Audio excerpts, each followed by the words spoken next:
Thank you. Welcome, everyone. My name is Deborah Royster, and I'm Assistant Director of the Office for Older Americans at the Consumer Financial Protection Bureau. Thank you for joining us today to focus on the importance of building collaboration and response on elder justice issues in faith communities.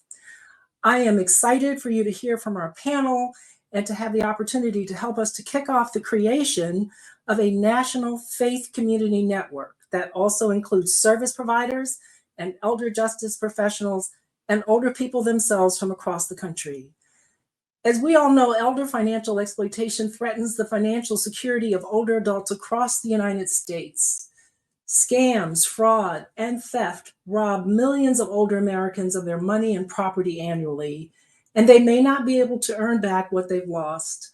In response to this crisis, hundreds of communities across the United States have created collaborative networks to protect their older residents. We hope that you will take your learnings back to your communities to engage your colleagues of all faith denominations and other important stakeholders to come together from your unique perspective to help address the growing threat of elder financial exploitation, neglect, and abuse.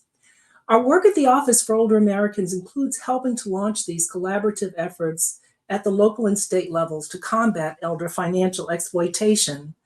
The local and state networks we work with include Adult Protective Services, area agencies on aging, law enforcement, financial institutions, and other community organizations such as the faith community to prevent and support elder justice.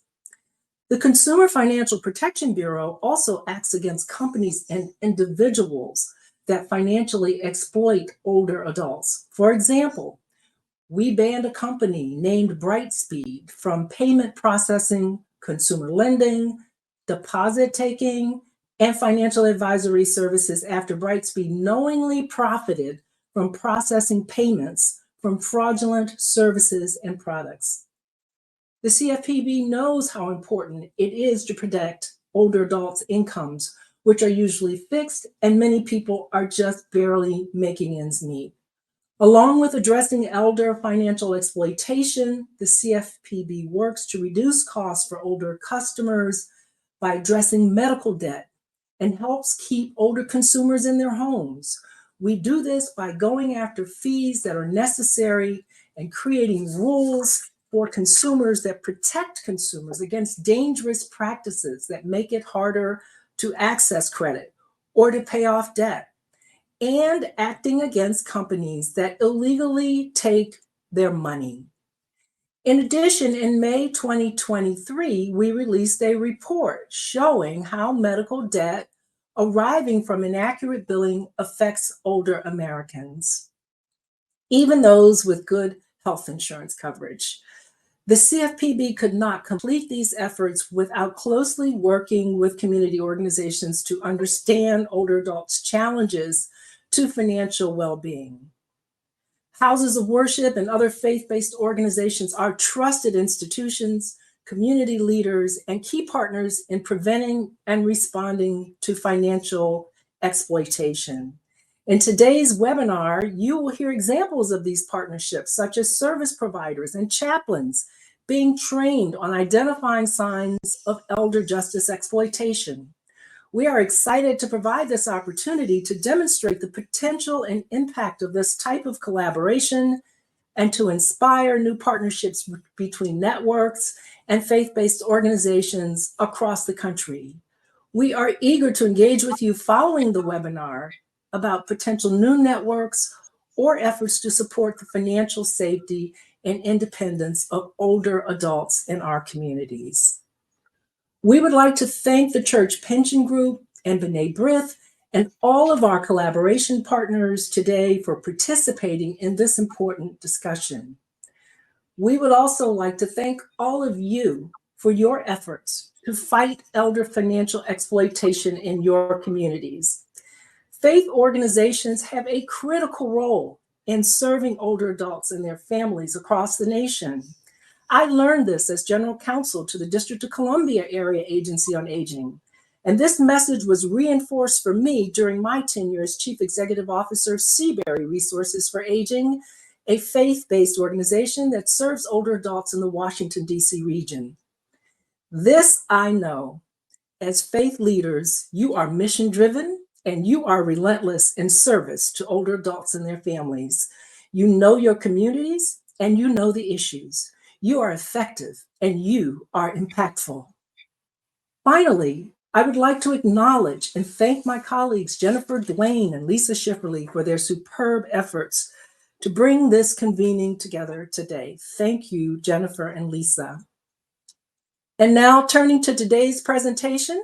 Today's presentation includes several experts in the elder justice and faith communities. I'd like to first introduce Paul Greenwood, who is a retired deputy district attorney who headed up the elder abuse prosecution unit at the San Diego District Attorney's Office. Paul is an expert in this space and he is highly regarded. He consults on elder abuse cases, he provides training to law enforcement and adult protective services agencies, and he serves as the Criminal Justice Board member of the National Adult Protective Services Association. Welcome, Paul. Well, thank you so much, Deborah. And I just want to take this opportunity to thank you, the Bureau, and also your colleagues there at CFPB for the tremendous programs that you have spearheaded nationally. This is really exciting. And thank you all for attending today. And in today's session, you're going to hear from several experts on various items that you see there on the slides, from identifying and addressing elder financial exploitation to the role of service coordinators, training collaborations with chaplains, and resources for various elder justice networks. And hopefully then there'll be time for questions that you can pose to the presenters. So during this webinar, please be thinking of putting into the Q&A box your questions. There's no limit on which questions, so feel free to take advantage of that resource.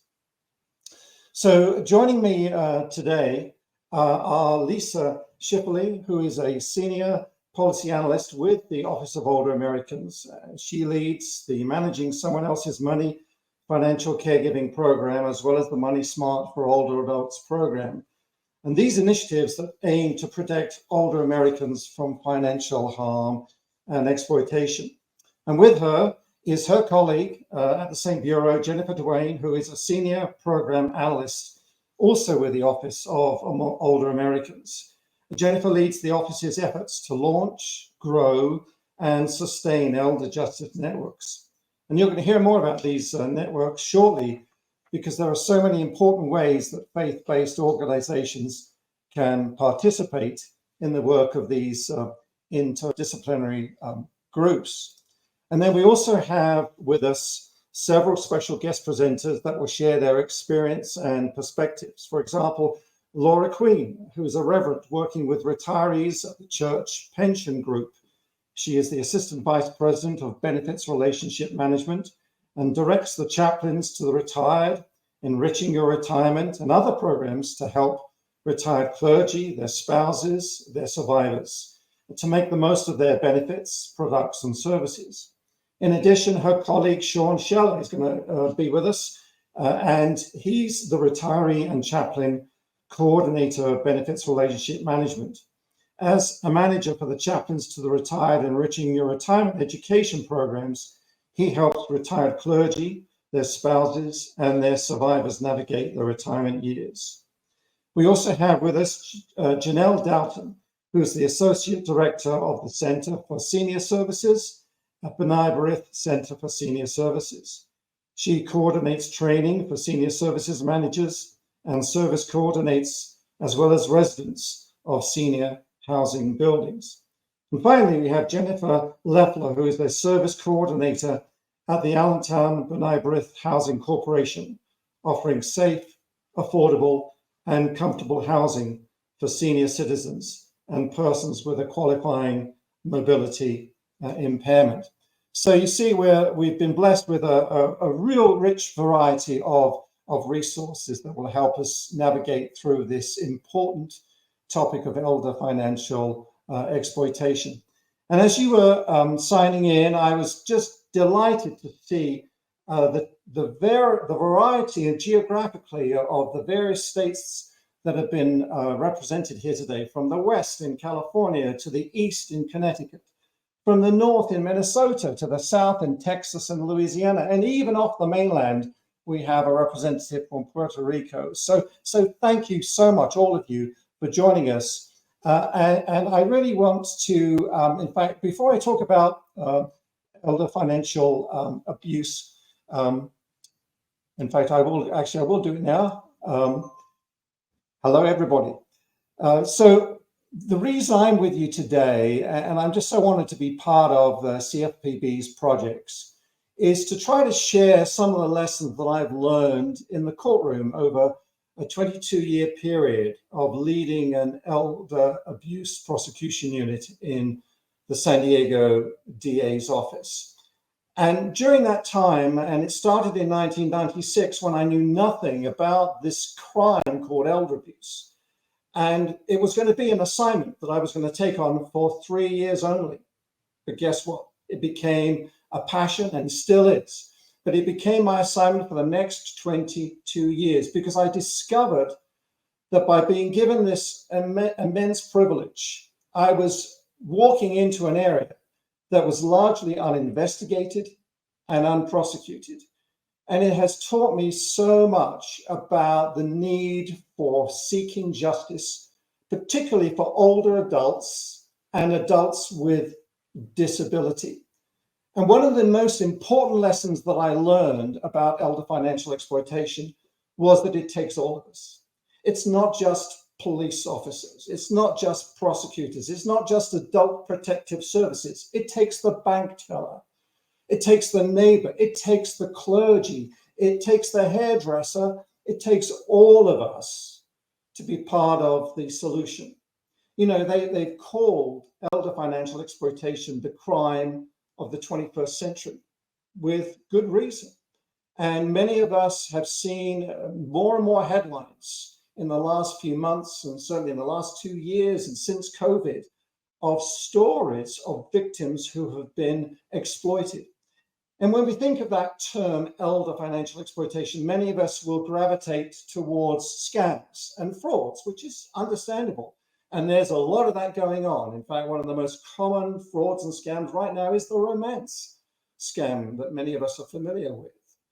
But it also involves other types of exploitation, and some of which can be very subtle and fly under the radar. And sometimes, unfortunately, when somebody tries to report an incident, they are told by law enforcement as a first response, it's a civil matter only. Or they may be told, you know what, it doesn't fall within our jurisdiction. The crime didn't occur here. And what I've tried to do through the courtroom and also through my post-prosecutorial career is try to push back on that type of response. And a webinar like one today is so useful and poignant in bringing this message out loud and clear. And I know others are going to reinforce this, but it really takes networking to give us an understanding of some of the barriers. One of the biggest barriers that I found existed was when I started in this area and realized that no cases were coming to my office. I would literally drive around to every single police station in our county. And we have 19 different law enforcement jurisdictions in our county, city, county, you name it. Sheriff, police departments, small, medium, large. And whenever I would talk to these police departments and sheriff's departments, what typically cropped up was a misconception. Well, Greenwood, they would tell me, you don't want to deal with these. And I would ask why. And they would say, because elderly people make ineffective witnesses in the courtroom. Nothing could be further from the truth. It gave me such a thrill, an honor, and a privilege to be able to introduce to a jury, for example, a 101-year-old victim of financial exploitation. And in majority of those cases, even if some of the victims demonstrated some kind of impairment of their memory or a fuzzy recollection, we had corroboration. And jurors are smart, they get it. So it's in getting over that initial barrier of law enforcement not wanting to investigate these cases. And I would also encourage law enforcement never to use that term, it's just a civil matter. I would always say leave that to somebody who's qualified to make that call, a trained fraud trained prosecutor who is qualified to make that determination. And I'm so glad that we have a lot of people here from representing clergy, retired clergy, but active clergy too, because unfortunately, so many of these cases of financial exploitation can occur within a church environment. You know, one of the biggest offenders of elder financial exploitation today is a fella called Doc Gallagher. And those of you from Texas will know of him. He marketed himself so brilliantly on YouTube, through radio stations, on programs, putting himself out there as a big person who didn't like big government, who wanted people to trust him. He went around the big mega churches in Dallas, Fort Worth, and he accumulated over $30 million of wealth for himself, stealing from elderly retirees within these church settings. Thankfully, he's now serving a life imprisonment sentence, so he won't get out. But it's just an example of where we have to be careful. Now, some of you are living in states and working in states where clergy are mandated reporters. California is one of them. Not every state has that mandated reporting. But even if you are in a state where clergy are not mandated, it is still our duty for all of us to do the right thing and to make ourselves more aware. I hope that after this webinar, some of you will feel curious enough to want to reach out to your local networks to find out if there is a local elder justice network. And if you don't know how to do that, then certainly contacting the resources through CFPB will help you locate, hopefully, somebody in your area who is organizing or chairing such a network. It's powerful. The more that we can come together as financial institutions, as law enforcement, as prosecutors, as social services, as clergy, as people involved in our communities, the more we hear, the more we listen, the more we ask questions, the better protections we will be able to put in place for our older adults and our adults with disabilities. So I just want to right now ask us if we can go to a poll. So I'm going to come off camera for a second. And if we could put up a poll, could you please put in right there what agency you represent? And hopefully it covers most of them, but I'd like to see this. So as you can see, a lot of strength here from Adult Protective Services, which we applaud you for, financial institutions, and of course, a whole variety of other folks too. Thank you for law enforcement for representing your agencies as well. Payments industry, legal aid. So this is terrific. And please put your other agencies into the chat box. And I can see it going crazy right now with people thankfully putting in their names and who they work for.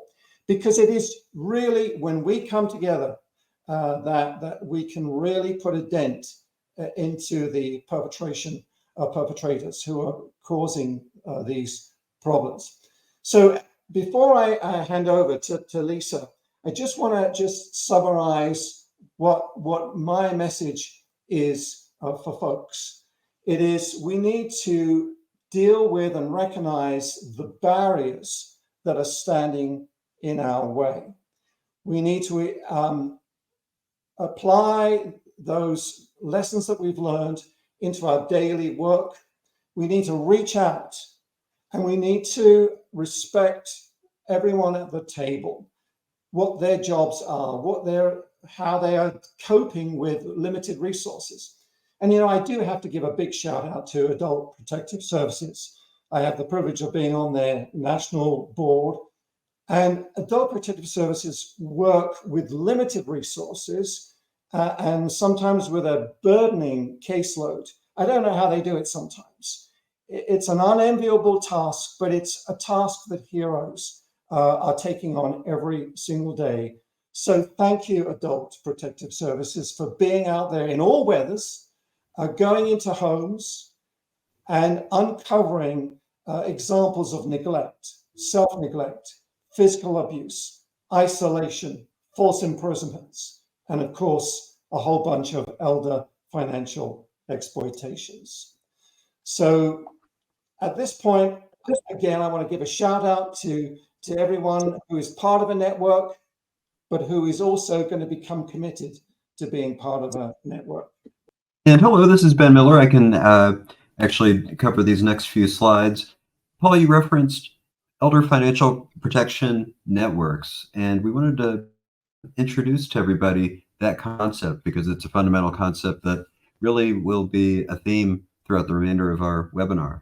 So what is a network? A network is a sustained and largely voluntary collaborative effort or partnership that works to prevent, detect, and/or respond to elder financial exploitation.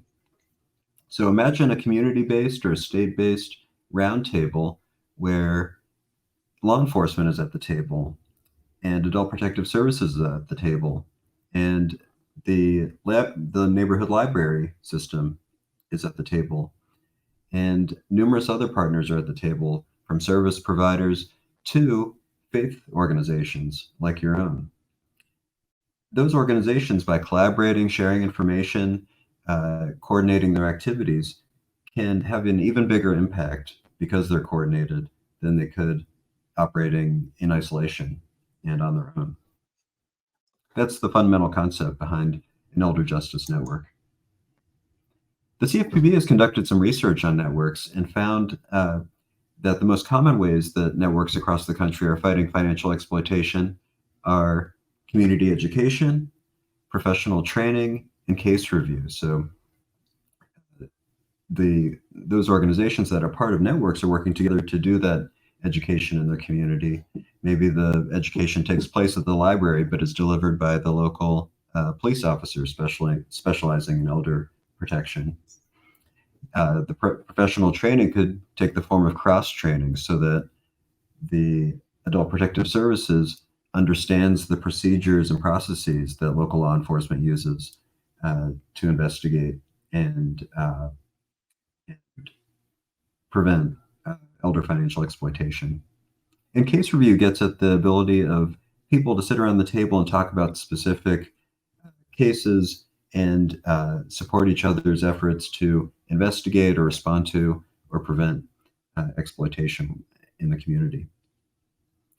The CFPB's research also showed that networks share some common features. Effective networks have a resourceful coordinator. They often have some startup funding that helps to fund their collaborative work.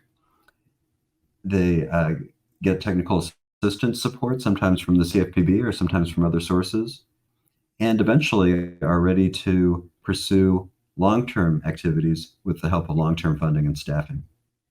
But networks operate at all different levels of sophistication, all different levels of effort, all different levels of funding, independent funding. The CFPB finally also found that existing networks and convenings are often the catalyst for new networks.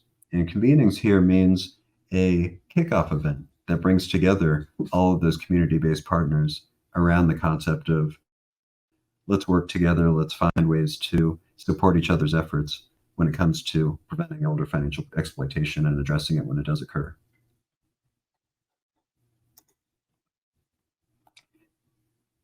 The CFPB's report on networks found these benefits of networks. Networks can increase reporting and interagency referral of specific cases. They can improve response to cases of financial exploitation. They can enhance members' skills and capacity to address financial exploitation, especially when that cross-training happens across different partners in the network.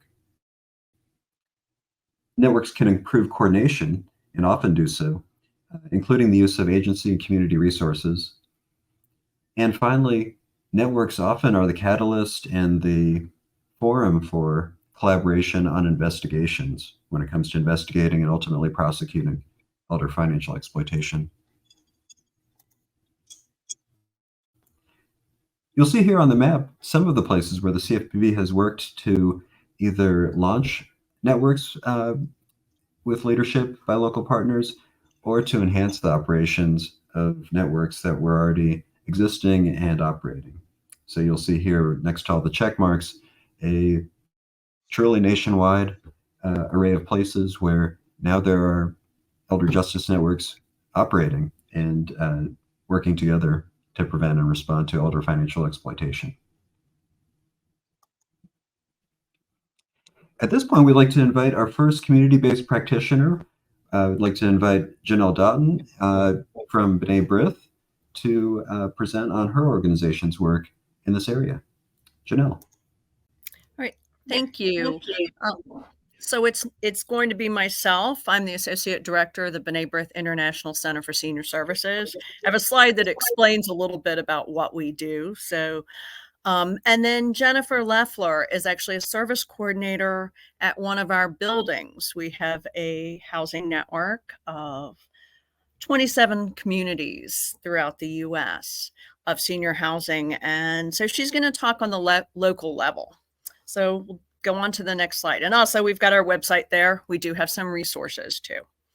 So B'nai B'rith, we are a faith-based organization. We are a Jewish community service organization, 180 years. So we've been around for a while, started to help widows and orphans, and we continue to help communities throughout the world.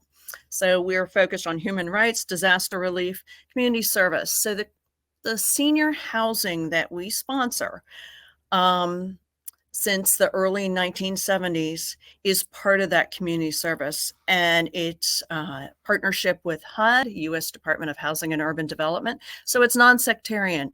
This is a way to give back to our communities. So if you've heard of Section 202 and 236 housing, these are older adults, 62 and older, and they pay a third of their income in rent, and HUD makes up the rest of the subsidy. But we work with local management companies. Each of our buildings has its own management company, volunteer boards of directors, on-site staff, and we work with all of them. I do the trainings for all of them, and we'll explain a little bit more about that.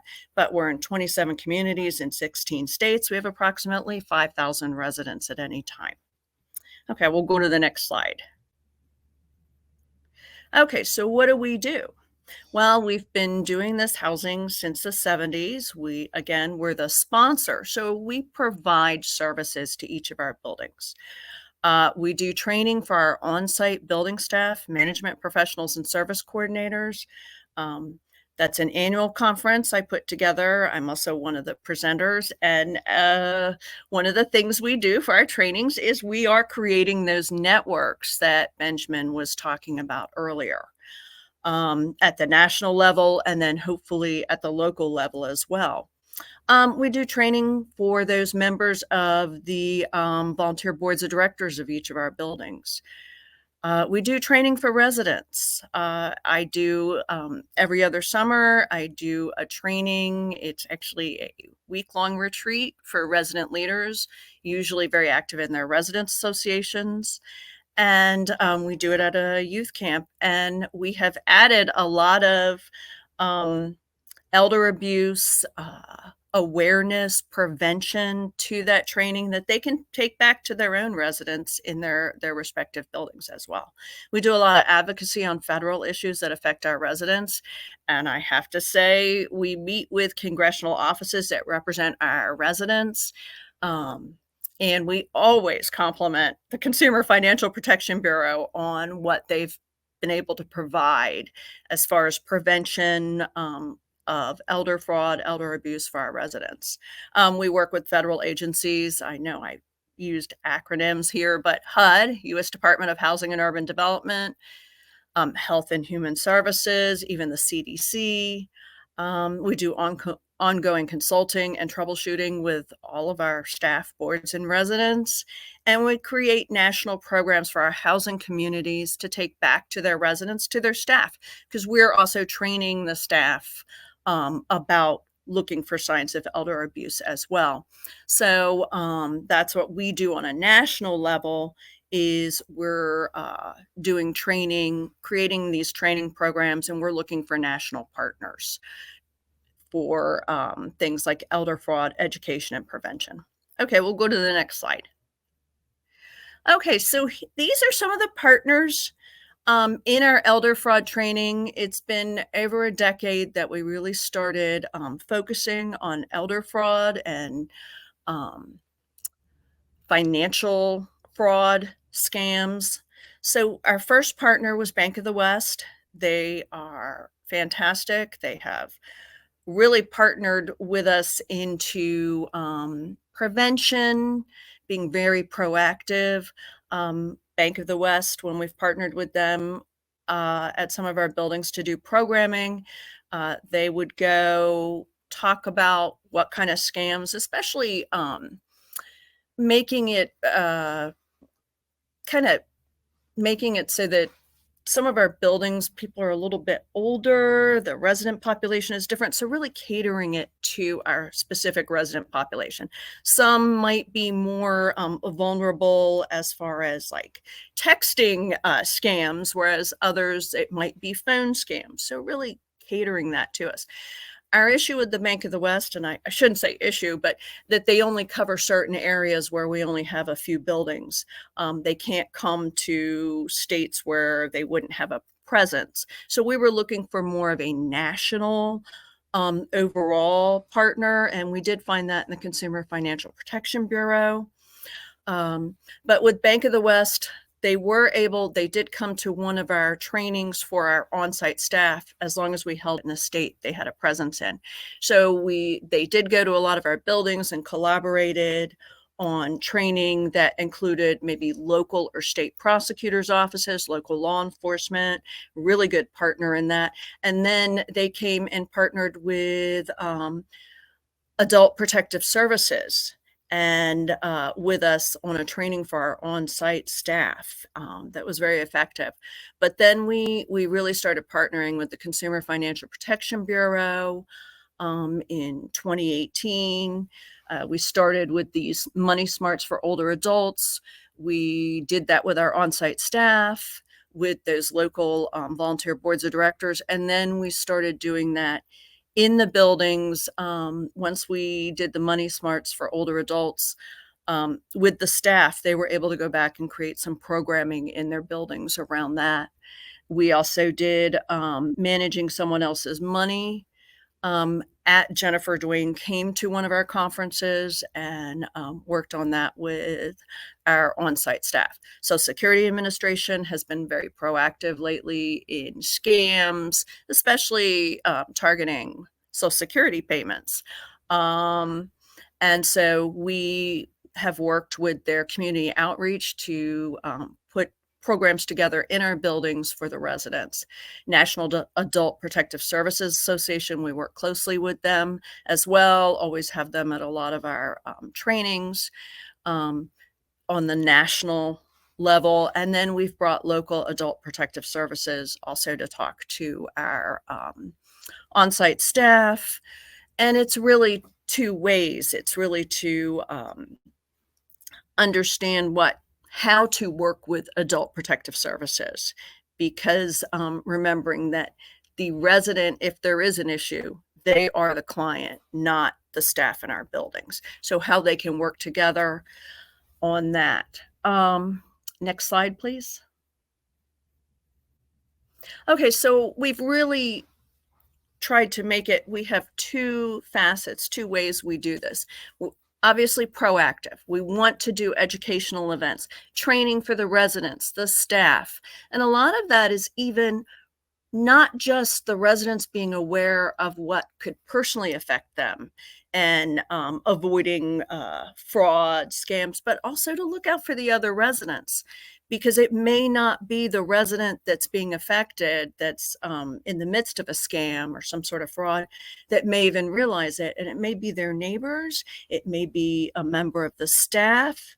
We make sure that maintenance is also included in this training, even the cleaning people, whoever is there and around the residents, because they may see that the resident, especially our lower income vulnerable residents, if they lose $75, say, to a fraud, they may not have money that month for some of their food, for their medication. So looking out for each other and the potential that they don't have food, I think you would start to notice that people around them.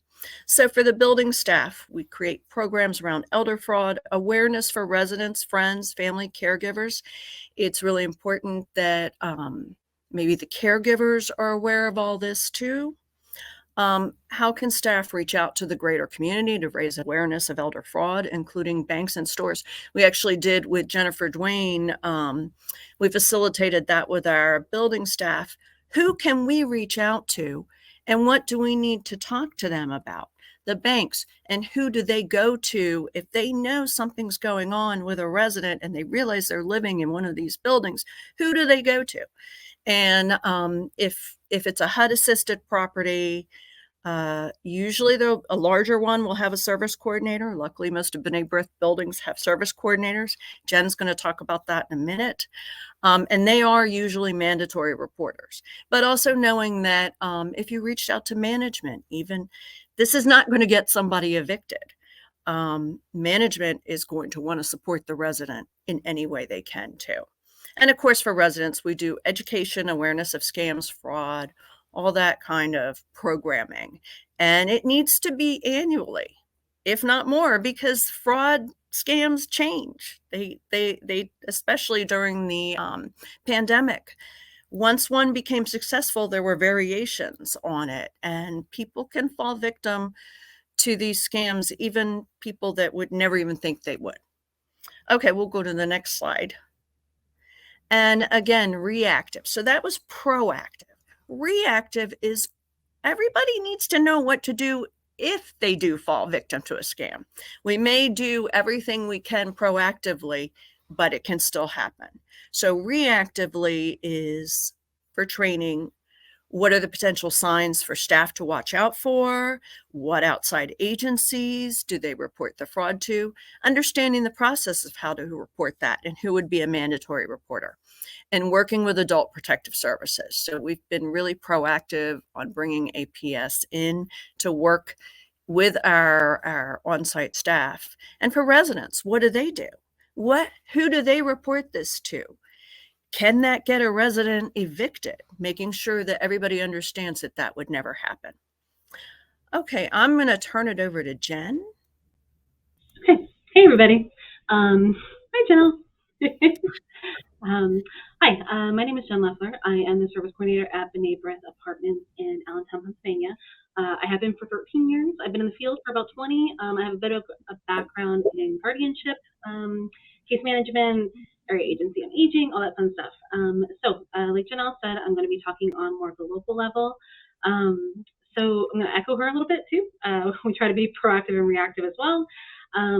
So in being proactive, I like to educate myself because being in the business or being in the industry for a long time is wonderful, and you learn a lot, but things are always changing and moving, and I'm always trying to learn. So webinars like this one, and also training through B'nai B'rith International, and other trainings, webinars, any educational opportunities, I try to fit into my day or read articles, all that fun stuff. And then for my residents, I bring in presentations, just like Janelle said, annually at least, because they're always changing. And we're lucky because we have wonderful presenters from various agencies that are very engaging, because my residents need to be engaged just like anybody. And to some of the material, to spend some time in your afternoon. You want to be engaging. You want to find it interesting. So we're very lucky to have lovely presenters. I also write a monthly newsletter that I put in everybody's door. They don't have to pick it up. I put it on their door. And I put just information or articles that I found in there. We also have a Facebook page that I'll just, if I find anything, I will post there. I try really hard to prevent isolation, and we learned, especially through COVID, how dangerous isolation can be. Specifically to this topic, social isolation is a known risk factor for all types of elder abuse. But I try to schedule a lot of different things for my residents to come down and enjoy and learn from. Try to keep them busy. Try to give them a reason to come down to downstairs to our community rooms. Just so I can say hi and see them. I'm lucky my office is right on the side, like off of the community room, so I get to see them when they come down for presentations. I also try to check in with them as often as I can. I need to check with, HUD requires I check in with them once per year. I try to do that far more. I have about 300 residents typically.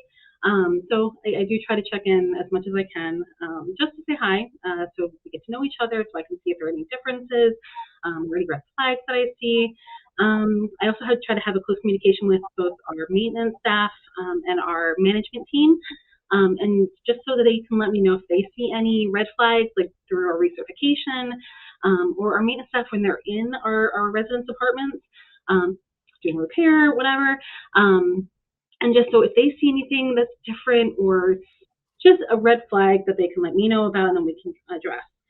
And then also establishing and building relationships, partnerships, network with local state organizations. Like a lot of you guys, I saw a lot of people checking in saying where you're from. You're all amazing. Thank you so much. I utilize a lot of your services. Especially Area Agency on Aging, our local one, Adult Protective Services. And getting to know and form a relationship with the specific case managers.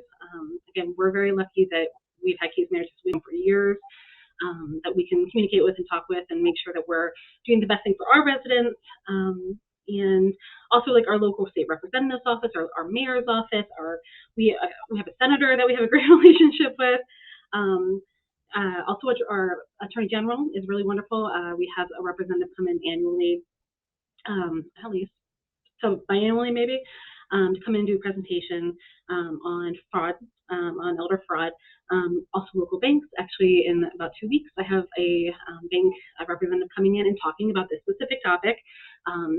And also those relationships also go out to, like she did, an annual tree for us for the holidays. So it's not just learning about this stuff, but just forming relationships in the community in general are just lovely. And so for education, but also just doing the best thing for our residents. And of course, our local law enforcement, we have them in frequently to kind of talk to our residents about this, but also safety and all that fun stuff. So I think that's it. that was a lot, but thanks so much for having us. It's a pleasure to be here. And Jen, I'll jump in real quick in that, yes, that's something in our trainings. We definitely creating those networks ahead of time so they're in place, knowing local APS, knowing your local law enforcement. Do they have, a scam, fraud, especially elder abuse unit, your local district attorney's office? Do they have something specific for elder fraud? Making those partnerships ahead of time so that when there's an emergency, they already know you and you already know them. And so that was part of what we're trying to create is also, can we connect with local banks, maybe that a lot of our residents use? Even stores, there's those, I don't know if it's as much now, but it used to be those cards, those Visa cards and stuff that people would be told to go buy. And so whether the stores could know who to contact. Maybe they can't report that one, but that they would know who to contact if they felt like there may be residents coming from a specific building that are getting scammed. Anything else, Jen? Of course, if a resident will come to us or if we find out that they are being exploited, we do contact, obviously, our local area agency on aging, Adult Protective Services, sometimes through bank. I saw a couple people who are resident services. So you guys know, basically anything that we have to do, anybody that we have to contact or that we think we should contact a local bank, law enforcement if we have to. But yeah, basically anybody that would be applicable to that situation, we will call. We will make sure that that we are doing what we need for our resident to make sure that the matter is solved in one way or another, and we will make sure we will follow up as needed as well. So great. So it looks like next the church pension group of the Episcopal Church, the Reverend Laura Queen and Sean Scheller, will share about their multifaceted programming to protect older people from financial exploitation. Well, good afternoon, everyone. I'm Laura Queen. I have been introduced so nicely by Paul Greenwood earlier. Just to let you know, I've been with the Church Pension Group as the person responsible for the chaplains to the retired and retiree educational programs for the past 12 and a half years. Thank you, Laura. It's wonderful to be with everybody today. It's Sean Scheller. I've been with the Church Pension Group for 25 years and 11 months today. February 17th this year will be my 26th anniversary at CPG, and it's a great joy to be with all of you and to talk a little bit about what we do, preventing elder fraud and exploitation.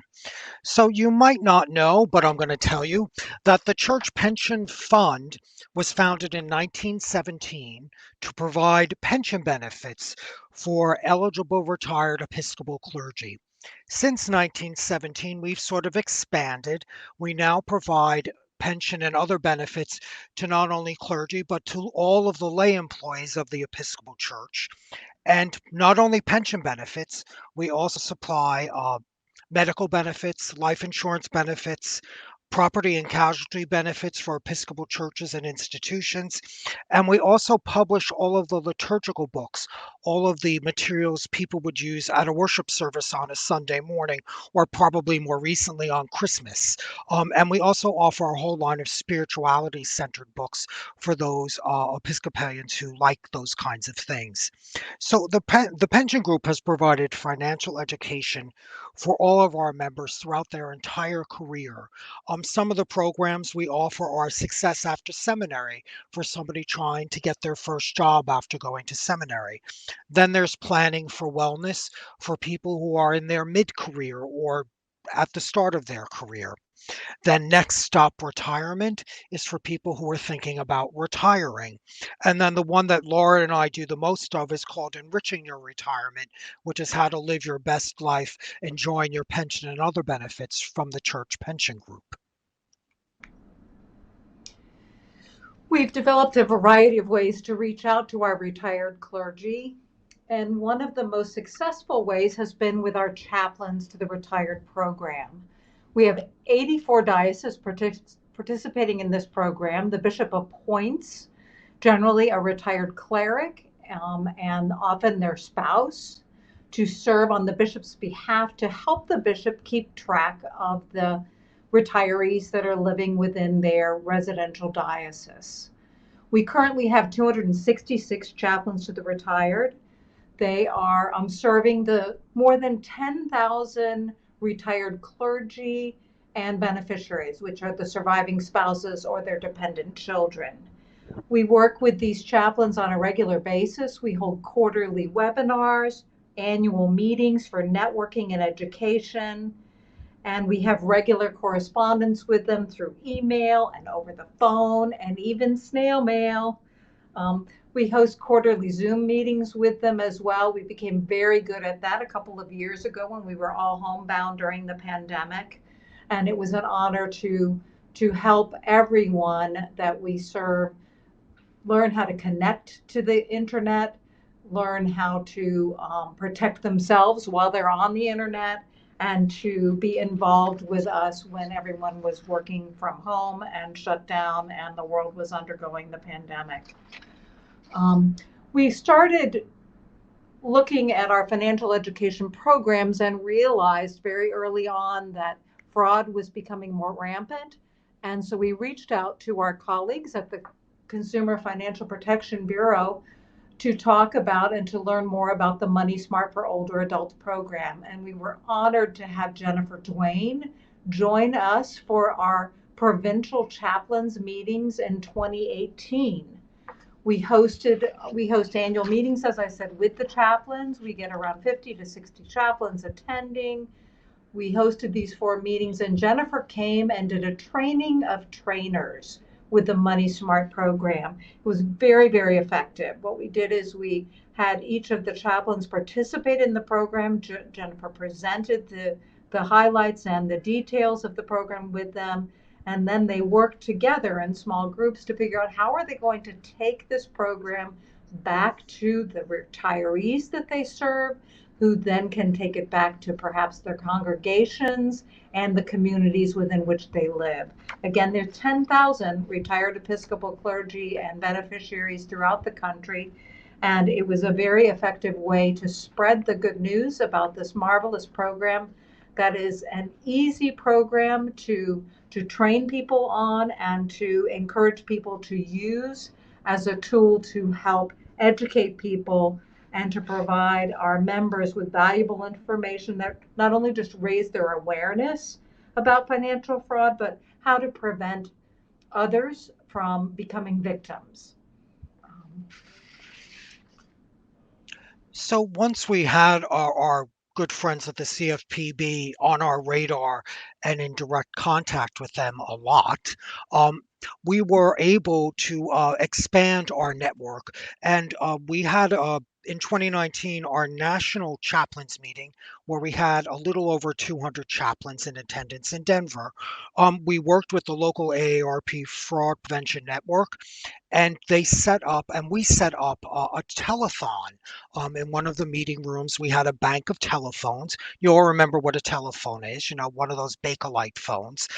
And the AARP supplied us with the fraud prevention script for everybody. You had a couple of choices, whatever you wanted to talk about, what was ever big at the time. I think, and it still is, I think one of the big ones was, the grandparent scam, where somebody calls to say, grandma, grandpa, I'm in Cabo on spring break and I've gotten arrested. Still happens today. But it was really great. The chaplains really took to this. The 200 chaplains who were there made over 1,000 calls in the 2-day telethon. So it was a great success, and AARP and the CFPB were very excited that we were able to do that. And another thing we do for our chaplains is we have a monthly email that just sort of gives them a hint about what's coming up. In fact, this webinar was advertised to our chaplain network through our monthly email. And we're always on the lookout for some helpful hints. And our friends at the United States Postal Service in December had this wonderful hint about how to safely send a gift card to somebody in the mail, what kind of envelope to use, what kind of postage to use.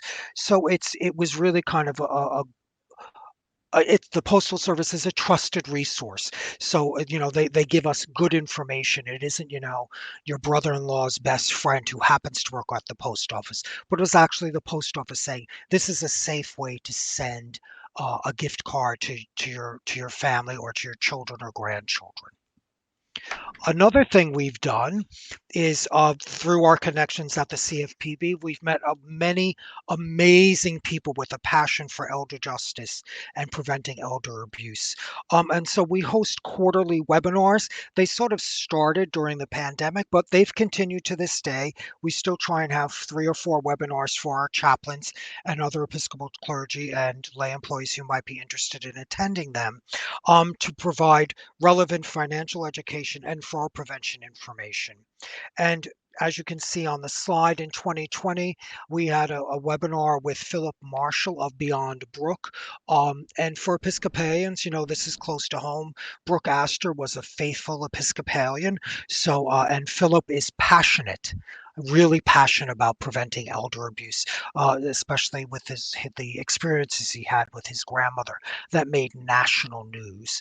And then, of course, our very own host, the Honorable Paul Greenwood, came to the hidden crime of elder abuse in June of last year. And I have to say, the chaplains are still talking about Paul Greenwood's webinar with us and want to know when he's coming back to do part 2 or a follow-up webinar on things that have happened since June of 2023. Thank you, Sean.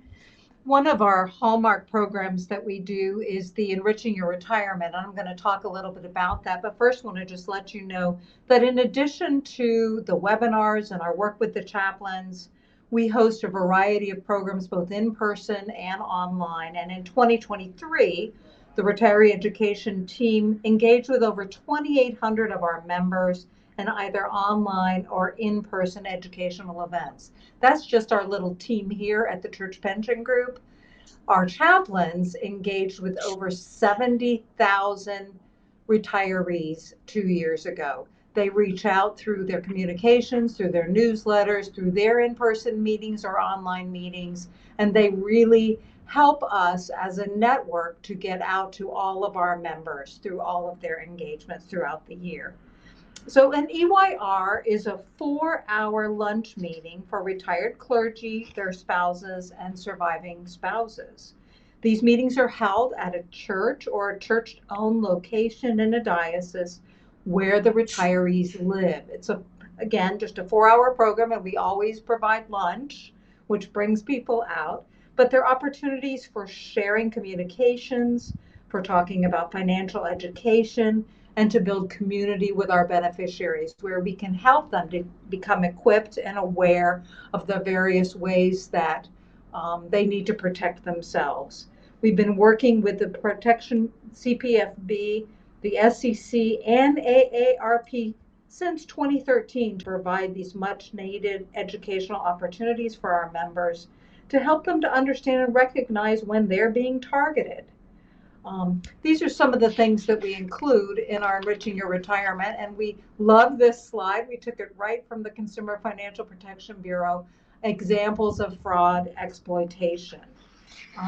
As someone mentioned, I think earlier on the call, we've had many experiences over the years when we go visit the diocese where someone will raise their hand and talk about how the bishop emailed everyone in the diocese to ask them to go buy gift cards for needy single mothers or teenage mothers. And if they would go pick up these gift cards, the bishop would like them to just email the number and of course the key code or whatever on the gift card, and do it immediately because of course it's an urgent thing. And we found that this happens regularly, and we have had our chaplains and our retirees notify the bishop's office across the country to say, Bishop, did you know someone has your email you've been hacked into and someone is using your identity to solicit and to financially fraud people out of their money for this supposedly worthy cause. I'm sure many of you have received some of these yourselves, as I get them on a regular basis as well. So we've used these easy resources to help our people to become more aware of the scams and how to protect them. CPG, the Church Pension Group, has a very robust, we love that word, website, cpg.org. And if you go to the website and click on the e-learning center, there's a whole collection of videos and recordings and e-learnings you can watch to explain much about the benefits offered by CPG, but there is one about protecting yourself from fraud. And it came about a few years ago. I think part of our work at the CFPB really encouraged the legal team and the experts here at CPG to come up with this video or with this e-learning. And it's called Have I Got a Deal for You? The good thing is anybody can go to the e-learning center at cpg.org. It is not password protected. It is not firewall protected. You just have to type in cpg.org. And it really made sense. It's really about a 25 minute video. And the gist of it is when you hear these words, you may listen with extra caution. Even self-reliant, college-educated individuals with past experience in finance fall victim to fraud. Con artists use persuasion tactics to get to know their victims, gain their trust, and bill them out $1,000 worth of savings every year. So don't be a victim.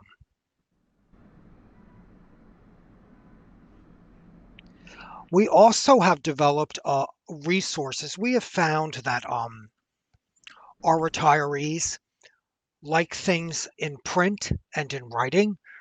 Using something on the web is great, but can I print it out?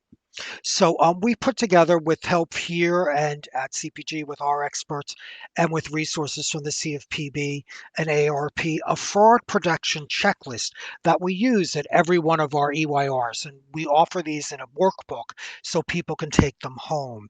And it's simple questions about passwords, security questions, how you handle emails, how you handle your banking, how you handle your online life, and what do you do with paper bills. Like, one of the questions is, do you shred any printed bills you receive before you throw them out?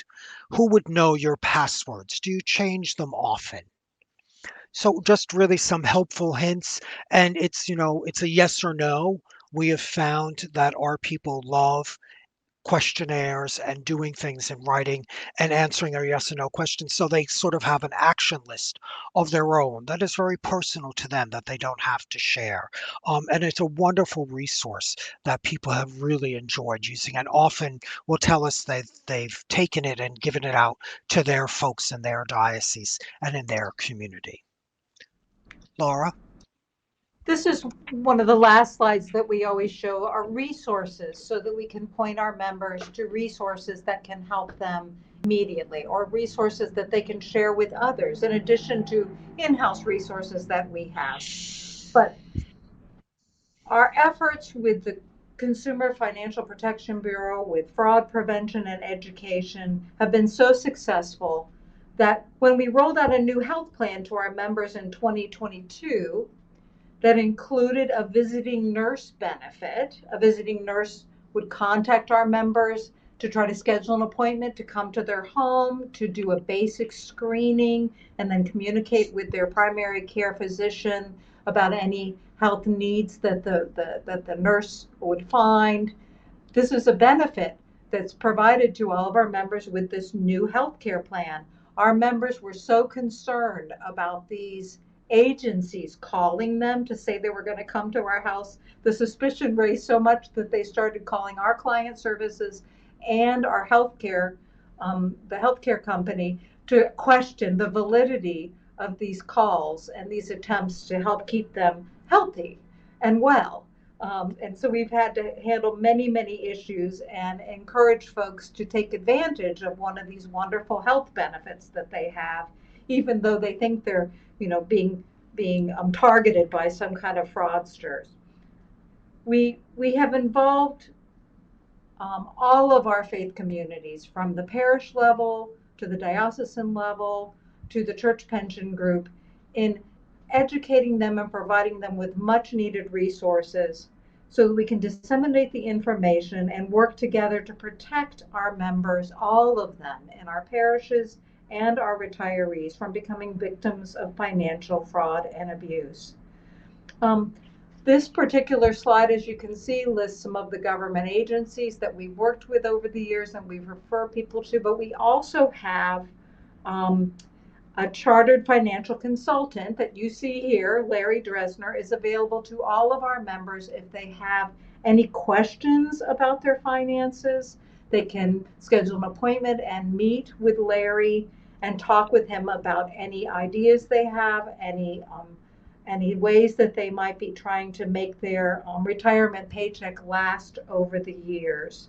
We also have a benefit through our health insurance with the Cigna EAP. The Cigna Employee Assistance Program will help our retirees, should they become targeted or victims of identity theft, to help them to get their identity back.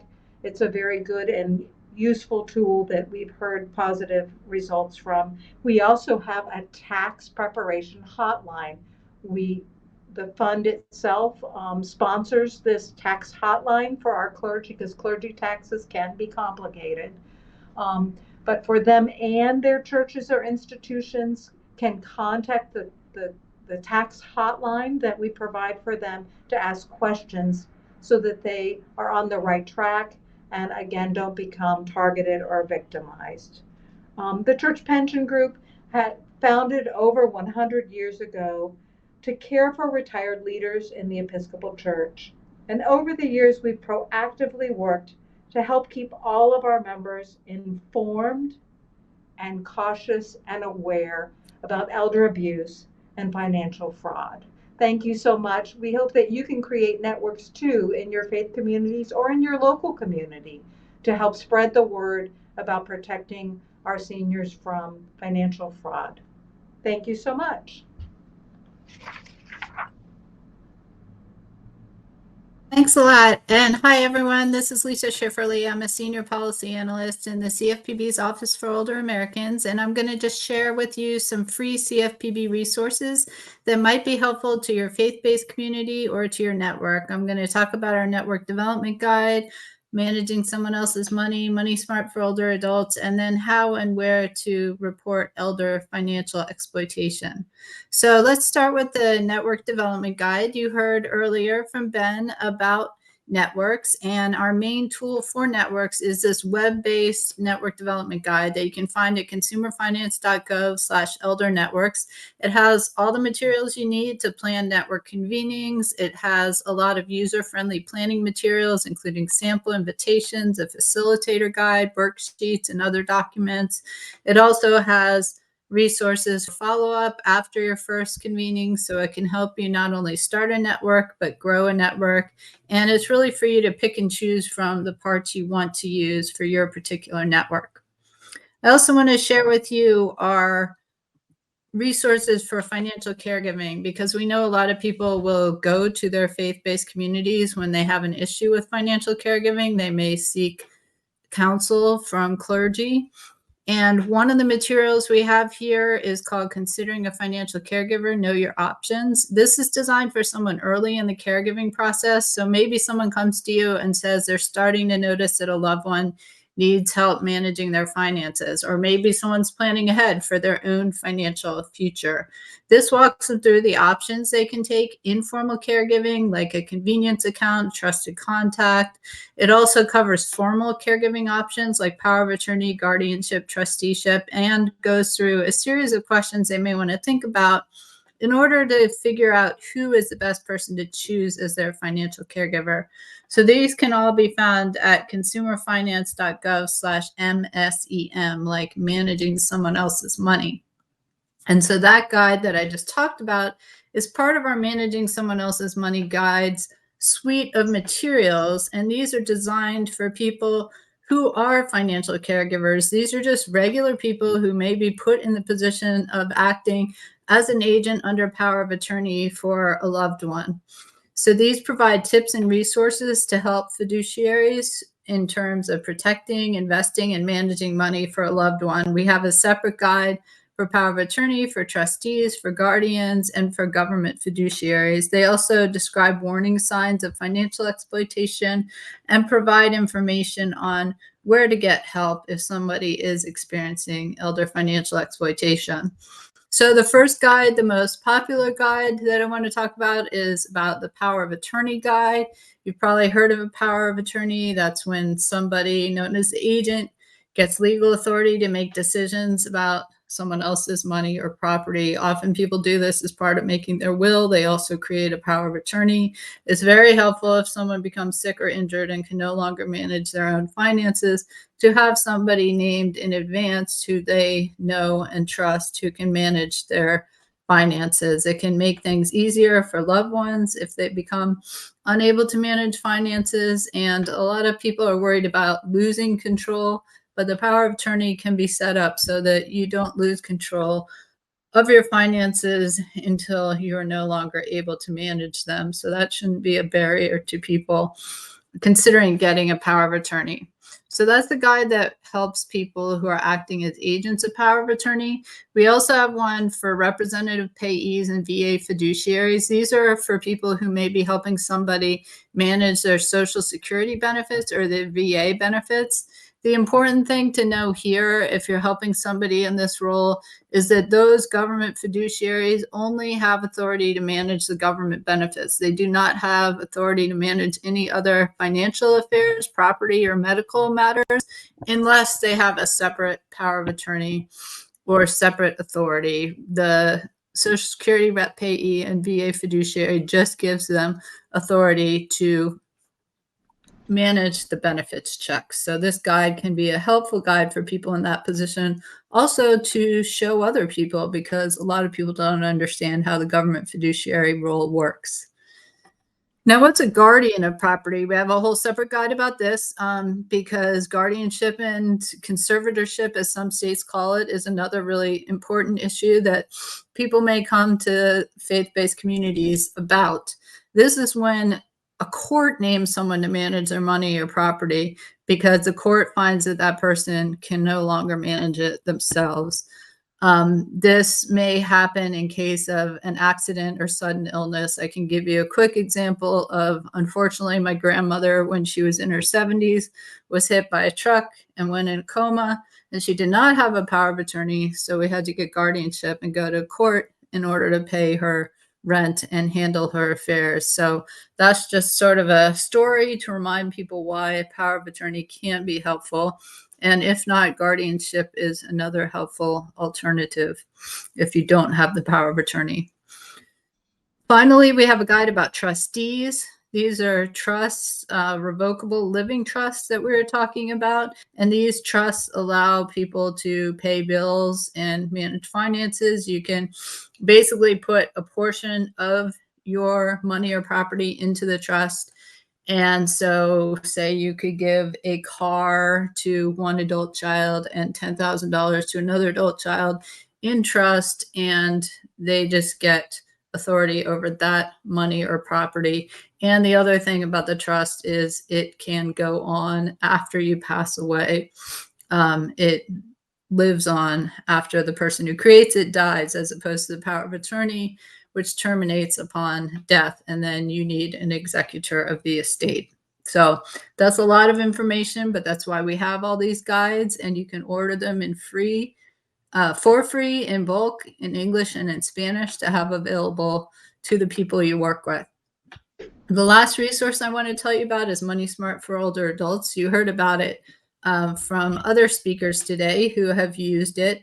And this is basically our scam awareness and prevention materials, which we created with the Federal Deposit Insurance Commission. It has over 2 hours of content on scams targeting older people using plain language and providing action steps. It goes through how to recognize the scam and warning signs and what to do if you have become involved in one of these scams. Again, it's available in English and in Spanish. There's a resource guide, there's an instructor guide, and there's a PowerPoint. So for those of you that are giving presentations in your community, you can use this as a tool to do that. It's a great tool to give presentations in a church, synagogue, mosque, any faith-based community. It walks you through what you need to do and has scripted presentations. This is an example of one of the slides and how it might tell you about telephone and internet scams. We also have materials on grandparent scams and a whole host of other scams. And it goes over scenarios so you can teach people about things like the grandparent scam, where somebody calls and pretends to be the grandparent and asks for money. And you can pick, just like the network development guide, you can pick the portions of Money Smart for Older Adults that you want to use for your community. Maybe there are a lot of grandparent scams in your community. Maybe there are a lot of romance scams right now. You can pick those portions and present on them or hand out materials on them in particular. So you can tailor it to your needs of your community. Also want to mention where to report fraud and elder financial exploitation and identity theft. If you are experiencing a scam or know someone who is, you can report it to reportfraud.ftc.gov. For identity theft, you can go to identitytheft.gov, which is the federal government's one-stop shop for identity theft. It walks people through the steps to take in order to recover from identity theft. And it covers 30 different types of identity theft. You can also report elder financial exploitation to the National Elder Fraud Hotline, to Adult Protective Services. I know there are a lot of you on this call from Adult Protective Services, so thank you for your work. And you can report it locally to the District Attorney's Office.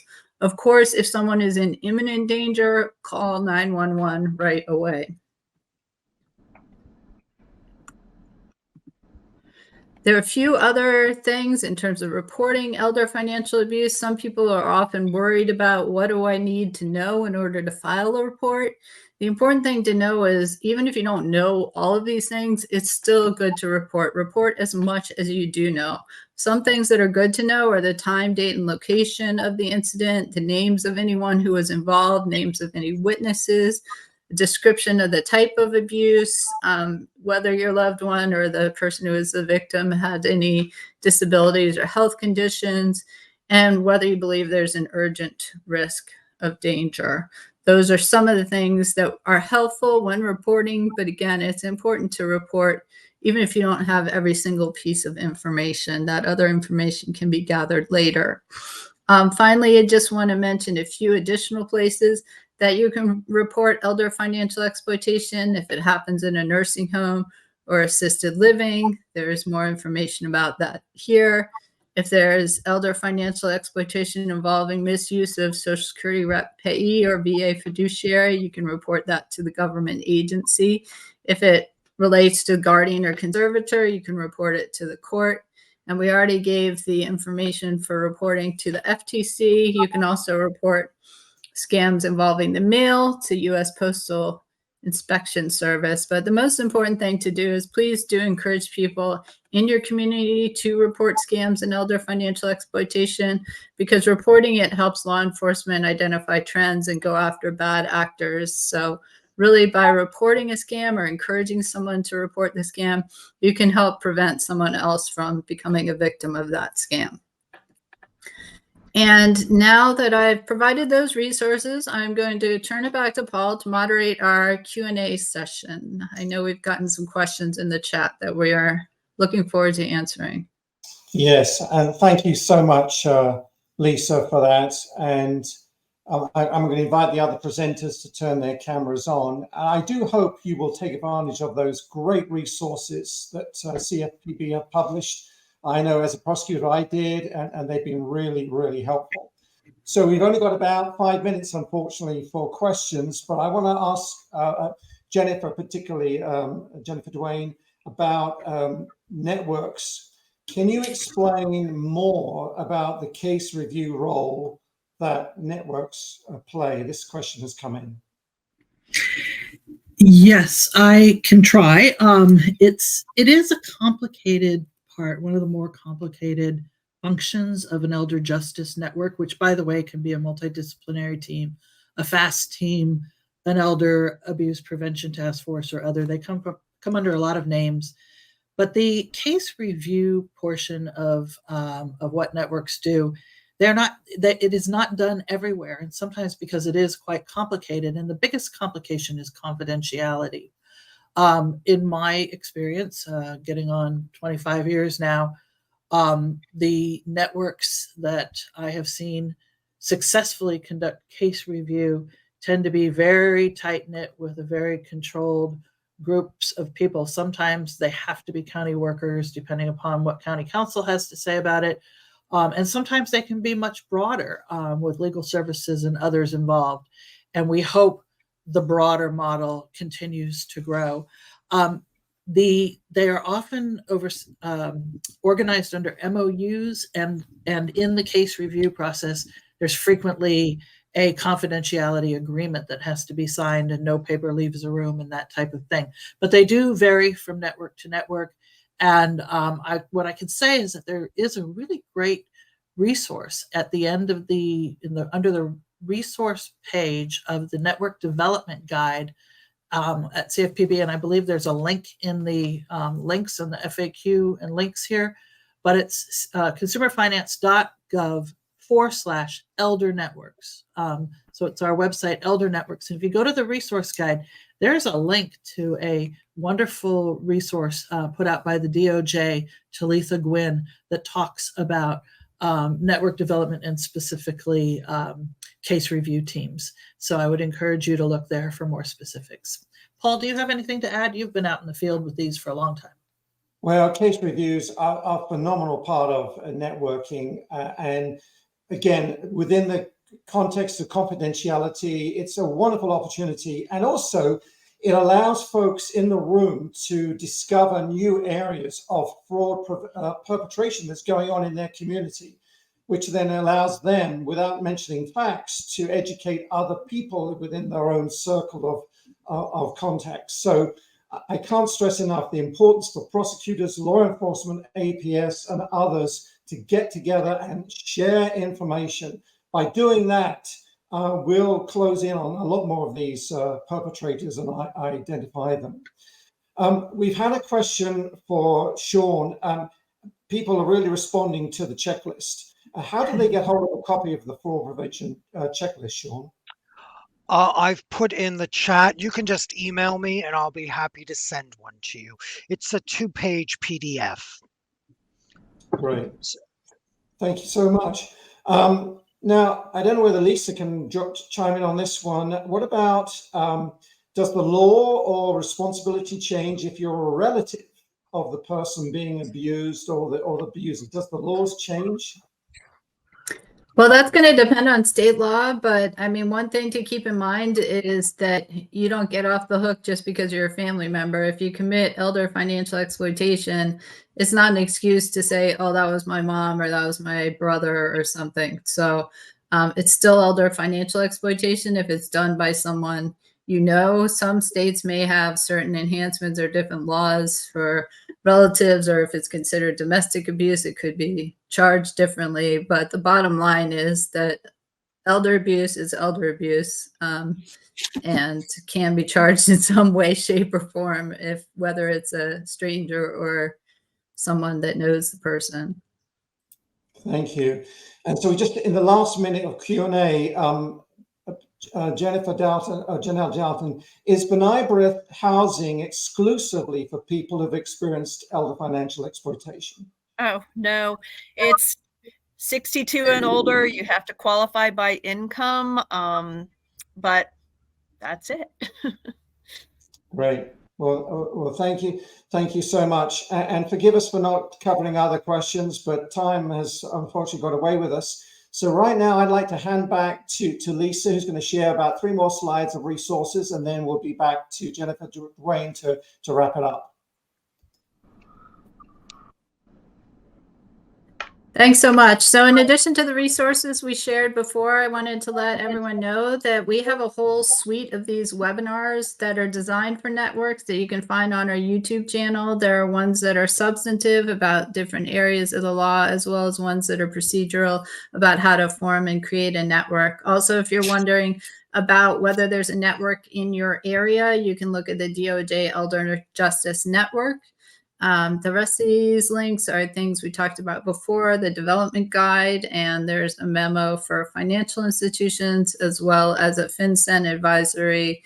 And this is just a repeat of our YouTube videos. We encourage you to check out the other videos and other webinars that are part of the network series. And Jennifer, do you want to do the poll and close us out? Sure. The first poll, you can go ahead and pop that up there for us. What would be the benefits of starting a national faith-based community coalition? And so please go ahead and click you can see live, I believe, online how this is playing out. We'll give it a moment. Looks like we've got upwards of 70% responding. Give it a 10 more seconds. I won't count down, but still moving a little bit. And while we're doing the next one, I will actually start my closing remarks so we can be off on time. Okay, next poll, go for it. All right. So thank you all for taking the time to join us today. This has been a long one, and it's been a lot to keep track of. And so I hope you will go down to the FAQs and links. Of course, you will receive all this information afterwards in a follow-up email. And the session has been videotaped, recorded, and it'll be on the website where we keep. It's a library of videos, and it's the fourth up from the bottom. If you didn't catch it in the chat, it may be in the chat. But there's a link to the library there, and there are lots and lots of topics similar to today. There's also how to work with the Money Smart program, and lots how to get a network going if you don't already have one. So please help yourself to all of that. I want to say it's been a great pleasure to work with our partners, CPG, the Church Pension Group, Reverend Laura and Sean, and B'nai B'rith. We've done great work, and you've done just amazing work out there. And I hope everyone has found this as inspiring and informative as I have today. And we know elder financial exploitation is devastating and frankly depressing and discouraging, and there aren't enough words to express how horrible it is. However, by working together in diverse networks of elder justice professionals, creating new collaborations and partnerships between elder justice networks and in this case, faith-based organizations across the country, it definitely takes the edge off and helps, the camaraderie and the collegial nature of this work is actually what has kept me going for 25 years, is to see people come together and work together for this common and much too common need and social crisis in our country. So thank you all for all that you do to prevent and respond to elder financial exploitation. And if you are not already engaged, consider yourself engaged as of today. And so this concludes our training. We want to thank you again for your time, encourage you to check out the Library of Elder Justice webinars, and keep your questions coming in the chat. We'll leave it on for a little bit. If you have any questions or comments, we really appreciate hearing from you. And thanks to all who signed in the beginning and told us how far we have reached. Have a great day, everyone.